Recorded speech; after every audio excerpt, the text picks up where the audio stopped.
You are listening to The Michael Lodge Show. Wealth, business, and taxes. Oh, yeah, and some politics. Let's get started.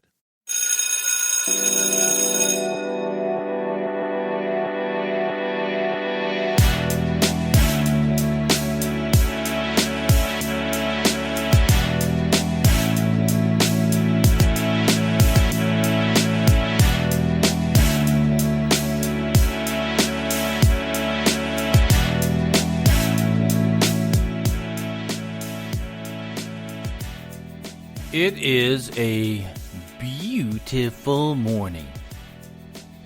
It's a beautiful day here in Palm Beach. Nice sunny weather. I think we might get a little bit of rain, but I don't care. It's a good day. And it should be a good day for each and every single one of you because we've got a lot to get done. A lot of things to get accomplished. My desk is full of it. And it's my responsibility to accomplish the things that are on my desk. But it will get done. I always do. So a lot of you are on Instagram, a lot of Twitter, sometimes even on Facebook. I've given this lecture before, but I think it's been about 2 years since I've done it. But it has to do with Bling, B-L-I-N-G. A lot of you guys are out there posting a lot of bling. You're posting your Rolex watches, your Britlings, your mounds of money, and you're doing it all over Instagram and Facebook and whatever other venue that you're using, you're doing it. I want you to know that that's really, really stupid. You see, governments watch your bling. The IRS has a algorithm that goes out there and searches for bling. Listen, if you are under the eyes of the Internal Revenue Service, or even any revenue service that's out there in your country, they're watching. If you have an issue with the Internal Revenue Service or with the tax agency, what they do is they have an algorithm that goes out and pulls all of those pictures that have to do with blings and your mounds of cash and your gold watches and your diamonds and everything else. And they pull it when they need to talk to you about you owing taxes. What is your bling? And when you come in to talk to them, and let's say you owe them $25,000, $30,000, $5,000. They pull that up and they say, it's funny how you can go out and buy all this stuff and show all this stuff, but you can't pay Uncle Sam. You can't pay the government your taxes. And then they go after you. You see, the government has social media awareness. And if you're under audit, or if you're suspected of audit or fraud of any kind, they have that algorithm. And the computer goes out there and they pull all these pictures, and then that becomes evidence. Not a good thing to think about, right? I had a friend that used to love to post their pictures of all the watches and all the stuff that they were buying. And then when he was audited, it didn't look too well. I remember one time I was representing this one individual on an audit, and he was, multi-millionaire. He was being audited for 3 years. So when you hear about Donald Trump being audited, listen to me. They can go back the year before, the year after, or they even can go back forward up to 3 years. If they suspect fraud, even longer. But anyway, he was under audit, and he was in the news all the time, flashing his watches and flashing the houses he was buying and everything else. But he owed a lot of money. He owed about $18 million in taxes. And those pictures were used as evidence. Sitting there in the audit, they put them across the table to him and say, well, he's buying this, he's buying that, he's doing... You know, when you have that type of evidence and you know that the individual owes taxes, it's very difficult to represent someone that way. So I want you to really think about the methods that you are using to say that you're somebody. No one needs to know that you're somebody just because you're buying stuff. I remember when I had this client, mortgage banking company in California. And the owners, they just were not making it. They just, for some reason, they just couldn't get past that hurdle of making some money. But they flashed their bling. Now, all the bling was bought off of I think it was bought off of Amazon or something like that. I can't remember, off of a site. It wasn't even new Rolex watches. It was used ones. But they wanted to show that they were successful, that they were blinged out. Well, let me tell you something. Showing your bling does not mean that you're wealthy. It doesn't. I noticed that a lot of boxers love to show their bling. They want to show their diamond rings and their diamond watches and everything else. But the boxing world is probably the most susceptible to IRS audit because they do not pay their taxes on time or even pay their taxes. I think in the back of their mind they're thinking, well, I'm from another country. I can just run off and go to my country. No one's going to come after me. Well, unfortunately, the government that he is, the country that he is a resident of is the one that goes after him also. You can have two government agencies coming after you because you're showing your bling but you're not paying your taxes. I would highly suggest, don't show your bling. It's just so low class. When you're showing your bling all the time, you're trying to make people think that you are really successful. But let me tell you something. If you go into an audit, all that bling can be taken away from you. The IRS or any government agency can come down on you, come after you. I know you want to show that you're successful. If you want to show that you're successful, build something. Do something. Invest into something. The bling can be lost, it can be taken away in a blink of an eye because you haven't paid your taxes. It does you no good to advertise that bling. It just doesn't. It sets you up as evidence. You are creating your own evidence against you when you do that. So I just wanted to say that this morning because I'm seeing a lot of it lately on Instagram and all these other social networks where people are just trying to show that they've got something, but I want you to know that something that you think you have can be taken away if a government agency, taxing agency ever comes after you. Put the bling away. Listen, that is just stuff. If you want to show something of what you've done, build a company. Build a brand, build a house, build a building, do something that is good with that money. I see it so much. I just saw Mayweather posting all these piles of dollars in his corporate jet. And I'm thinking, what an idiot. This guy has had... I mean, I love Mayweather. I just love the way he fights. But sometimes when you do stupid things by posting your bling and posting your cash in piles, and you know that you've had a tax issue in the past, stop it. No one needs to know, especially the Internal Revenue Service does not need to know that you've got all that bling. It just is dumb. And you're showing other people...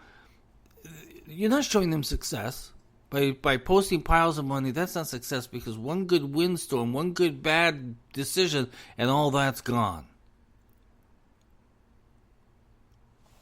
Think with your mind, okay? don't think with this emotional side of you that wants to show that you're a success, because listen, success can be taken away in the blink of an eye because a government agency, taxing agency, comes in and says, no, I'm sorry, you owe us, that's mine. That pile of money that's in your Learjet, in fact, maybe even that Learjet is my jet because you haven't paid your taxes. You're under audit. So I've done this lecture before, but no one ever listens to me, it seems like, because they keep doing it. It goes quiet for a while, and then all of a sudden they start posting it again. I remember one time there was this there was this one guy on Instagram, and it made me laugh. And everybody was following him. It was just a young kid, and he would flash him going to Louis Vuitton and buying all this stuff and fancy watches and stuff. And then comes to find out he was not rich at all. And then when people found out that he was leading this lie, he was beat up. So sometimes you've got to look at these people and who are posting this stuff, and you think, do they even have a brain? What are they thinking of? I love watching Instagram, and I love seeing all the different pictures. I don't even know if I even read them. But I'm looking at pictures of houses, and I love planes, and so I have a lot of different people I follow that post pictures of planes, in boats, in cars, and especially real estate. I love real estate, and so they're posting all these pictures, and I just flip through it. By the way, I want you to know, when you have a posting on Instagram or social media, do you know what the average amount of time that people look at that picture? 6 seconds or less. Okay, so if you're trying to sell something on Instagram and people are flipping through there every 6 seconds, listen, when it comes to an ad, it's faster. But it's on average 6 seconds that people look at that. Look at a posting. And I'm probably even faster because I'm flip, pause. Oh, I like that. Save it. Okay, flip. I'm very fast when it comes to, because I don't want to spend that much time on it. But I'm not going to post blingy stuff because it just does not work. Well, to tell you the truth, okay? I have no bling. I don't even have a watch. I have nothing. And the reason why I don't is because I've never seen a need for it. I remember my dad left me this pocket watch. And I have that, but I never use it or anything. It just sits up on a shelf. But after I saw how badly people have gotten themselves into trouble by posting everything that they own, everything that they desire, everything that's on their wrist and necklace and everything else, and I saw how badly people got in trouble, I said, I will never ever do that. Even if I have something, I will never do it because it's evidence. If you ever go into an audit, that's evidence. I tell you, if you live your life simple, you're not in so much trouble.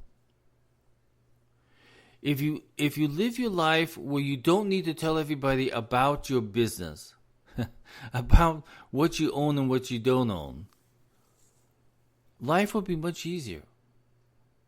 Because what happens is that you're dealing with a whole bunch of human beings out there who become angry that you've got that, and then pretty soon especially if you're famous or if you have a high profile. If you're a high-profile person, you're setting yourself up for a security risk. So I just want you to know that there's an algorithm out there that the Internal Revenue Service uses that pulls those pictures down when they need them, when they're gathering evidence. So those of you who are posting all this nonsense, stop it. You're setting yourself up for failure. If you want to tell me what you've done in your community, I want to hear about that. If you want to tell me what you've done in your church, I want to hear about that. If you are going to tell me about what you've done with your family and the love that I see in that family, I want to see that. I want to hear about it. That, to me, is success. If you're building a business, if you're building a brand, I want to hear about that because I love to see people building something that becomes big at some point in time. Or even that you're just trying.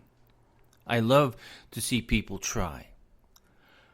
So if you want to post those kinds of things, I want to see that. But if you're going to post piles of money and diamonds and watches and running around in the Maybach and sitting in front of your jet, I don't want to see that because I know that can be taken away in a blink of an eye. In a blink of an eye. So that's my lecture on that today. I hope that helps some of you think about what you're doing. Because I don't want you to set yourself up. I don't want you to become evidence. Okay? I don't like that. So don't do it, okay? Now, the other issue I wanted to talk about this morning is a friend that has been on radio for a long, long time. And I used to listen to him a lot, especially when I was at lunchtime. I'd go out to my car, sit in my car, if I was working at a client. And I would listen to him because he would be around noontime that he would be on most radio stations throughout the United States. Now it's all over the place because he was so syndicated that it was all over the place. And then he moved over to podcasts, and I was able to listen to all of his radio shows podcasts. But for a while there, I shut him off. And I'm talking about Rush Limbbaugh. Now, Rush Limbbaugh is a conservative radio host. Sometimes I agreed with him, and sometimes I thought, man, maybe not. Maybe that's not quite exactly how I look at it. But I kept listening to him because I liked his show. He was never mean to anybody. He never called anybody names. He just pointed out the things that were wrong and right, that the way that he saw it as a conservative. So I listened to him for a good portion of my life, and then I got to the point where I said, enough with all this news and all this stuff. So I shut everybody off. So I hadn't listened to him for a long time. And then I saw that he had little clips on podcasts. So I just listened to the little, on iHeartRadio. So I listened to his clips. It was easier that way as I was walking along, especially if I was walking at night or in the morning. I could listen to him. But I always appreciated his frankness and his concern, and for his love of country. That you have to respect 100%. And as I said before, there were times I did not agree with Rush.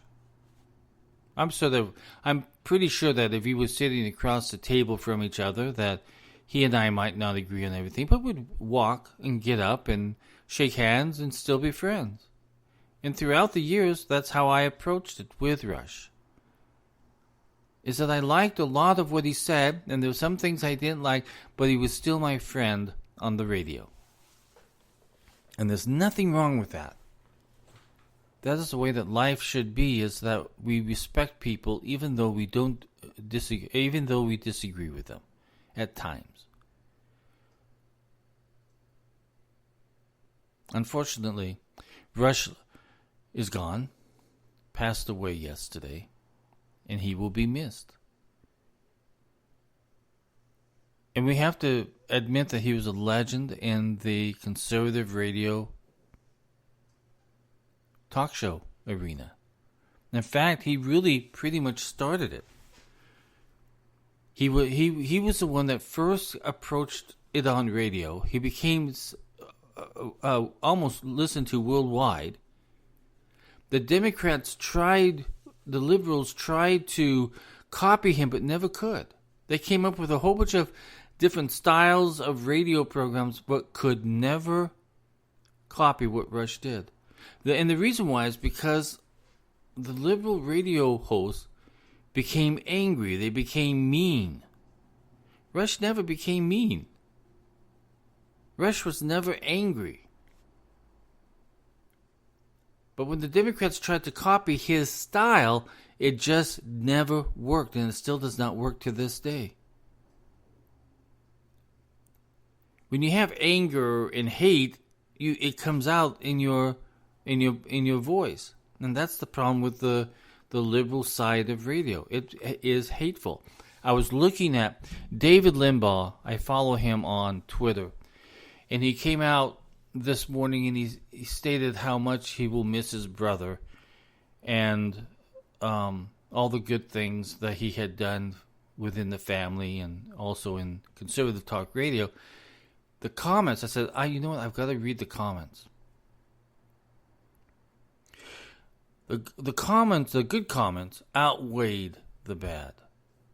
But there were people in there that posted stuff that were literally downright ugly and mean. And I'm thinking, gosh, here was a guy who was on the radio. He was loved by people. And he was hated by a lot of people, especially on the left.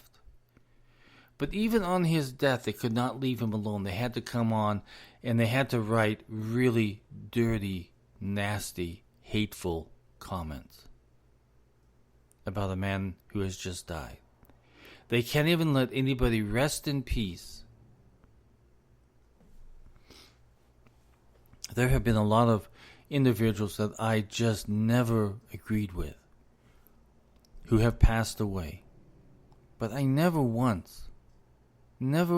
ever once put that person down on his deathbed. Never once. And I think that is the difference between the love of your fellow American or your fellow countryman, even though you don't agree with them. You still have to love them because they lived the life that they thought they should live. They never backed down. They kept on going. Even if they're liberal or conservative, you've got to say that man or that woman lived the life that he wanted to live, and he believed and he said the things that he believed in. He didn't hide it, but he stated it. So you have to understand the hate that is out there for people who they think that they are so right.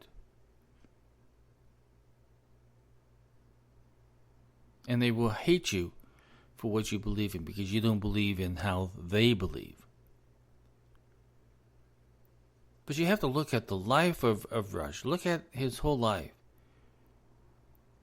And he's been consistent in his message every single day. He never strayed from his message.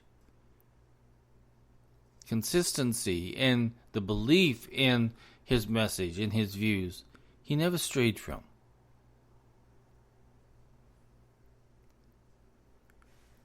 I don't like hate. I hate hate. If you want to say it that way, I hate hate. I don't want to see it in people's language or actions. I may disagree with how you think and how you believe, but I'm not going to hate you for it. Because there are so many other things that we probably agree on that we can work together on. The positives outweigh the negatives. I bet you that those on the left, if you were to sit down with me, and we would go in, if we were to discuss what's going on in this world, there would be a whole bunch of things that you and I agree with, and there would be things that we disagree with. But when I get it from the table from you, I am not going to hate you because you believe differently than I do. I'm not going to do that. I refuse to do that. Because that doesn't do anything. It doesn't solve anything in this country or in your community. It doesn't do anything except make you look like a fool because you hate so greatly. People who hate look like big, old, huge fools. But you can believe what you want. You can say what you want, but I'm not going to hate you for it. I might fight you on the belief that will affect my life. Because if you're trying to push something that's going to harm my life, I probably will fight back on that. But I'm not going to hate you. I just don't like the direction that you're going. But then on other things that you and I sit down on, and we talk about the homeless, and we talk about drugs, and we talk about alcohol abuse, and we talk about communities that need help, you and I can probably sit down and we can talk about that for days and maybe even come up with a resolution. But there are going to be those topics that you and I are not going to agree on. And we will probably fight each other on. But that doesn't mean that we hate each other.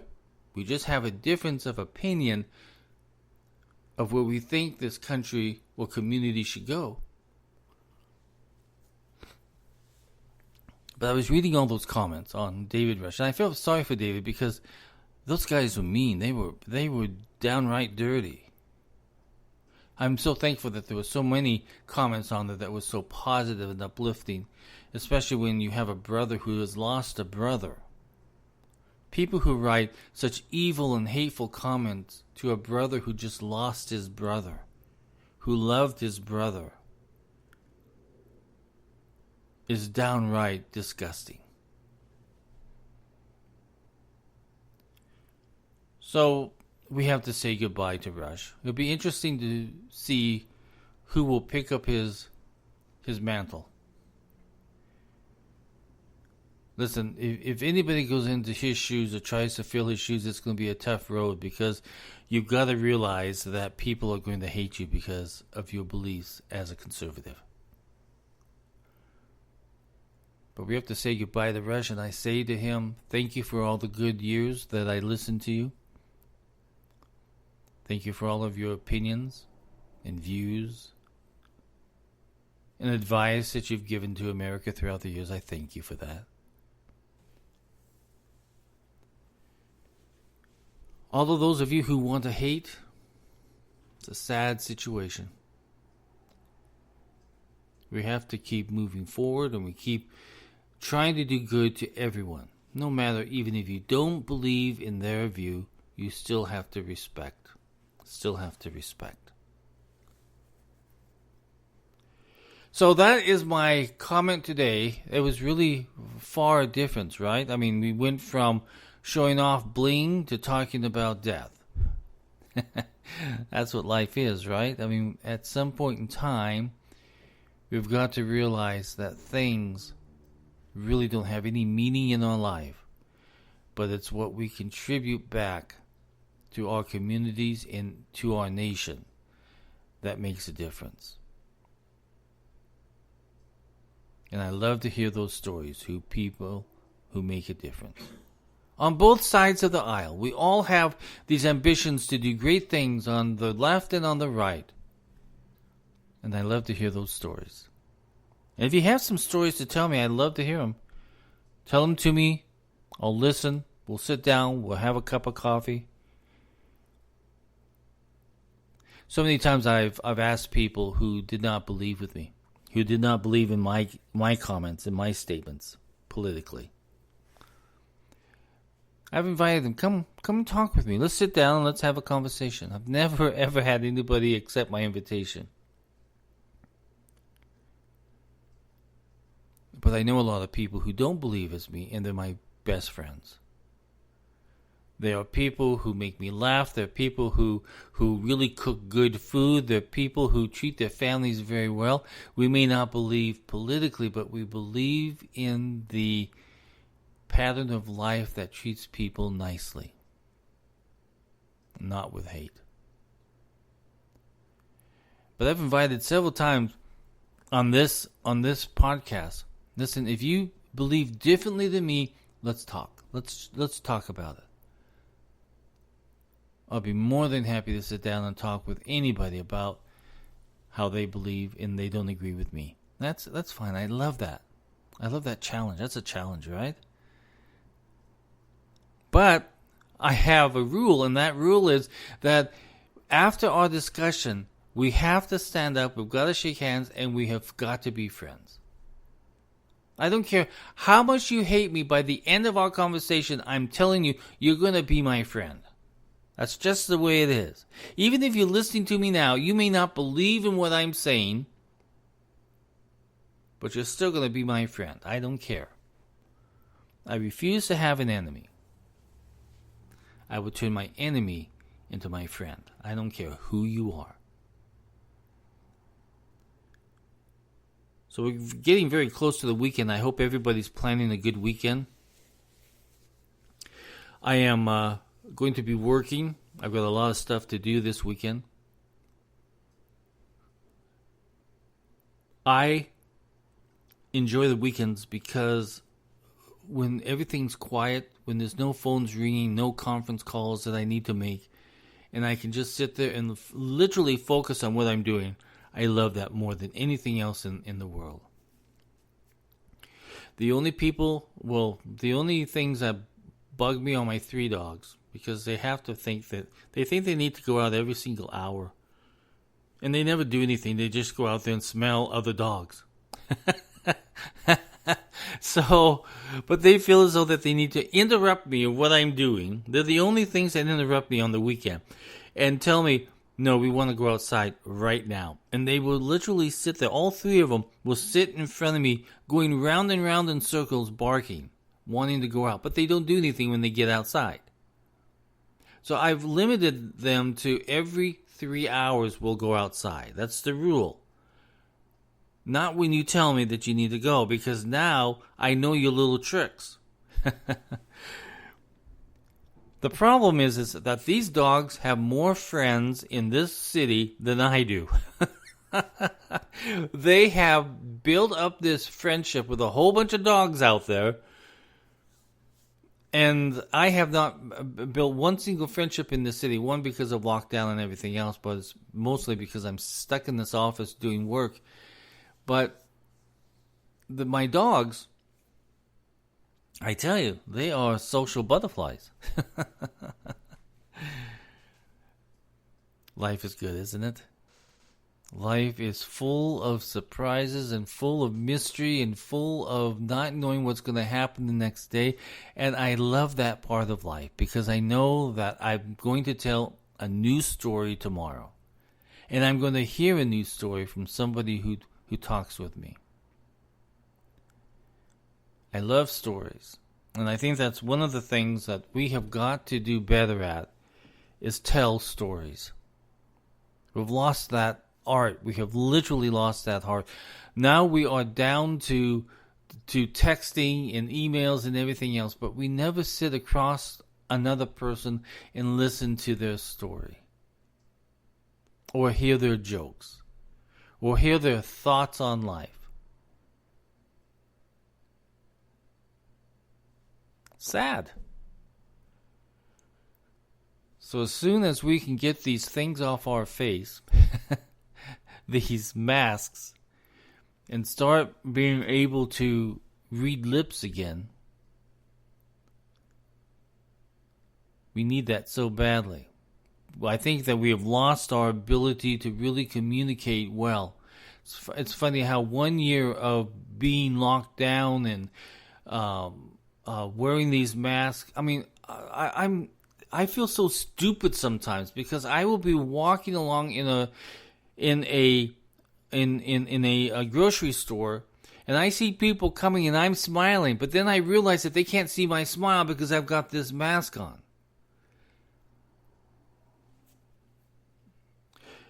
A year ago, I tried an experiment, and that experiment was I was going to smile at everybody that I saw.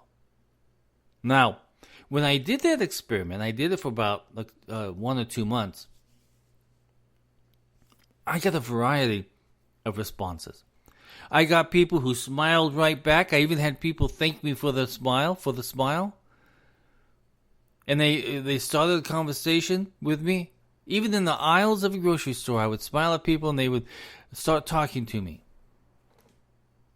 And then there were other people that didn't know what to do with that smile. They would look the other way. They would go around me, trying to avoid my smile. Even to this day, I am still smiling. Unfortunately, my smile is now blocked with a mask, and I'm not going double masking, okay? I'm just not going to do it. But we need to get back to that, to the real world of being people, being these beings and emotional entities that are happy to see other people. When you're walking down an aisle of a grocery store and you see people coming at you, and they just literally, with their eyes, they're just staring at you. They're just staring at you. There's no smile, there's no nothing that you can see. So now all we have is a stare coming back to us, but we don't have that pleasant experience of somebody smiling and saying, hey, thank you. I really enjoy you being here, and I'm happy to see you. And listen, here's my smile. I'm happy to be a part of your life for that moment. We don't have that experience anymore because it's all gone through a mask.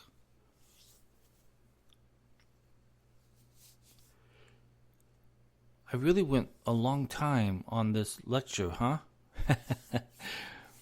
So maybe it's time to end it. I want you to know I'm smiling, though.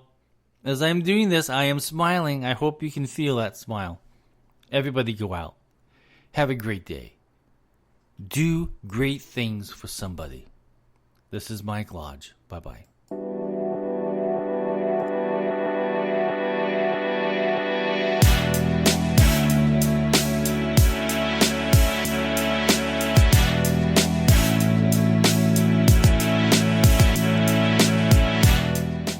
This podcast is produced by Michael Lodge, fully focused on content.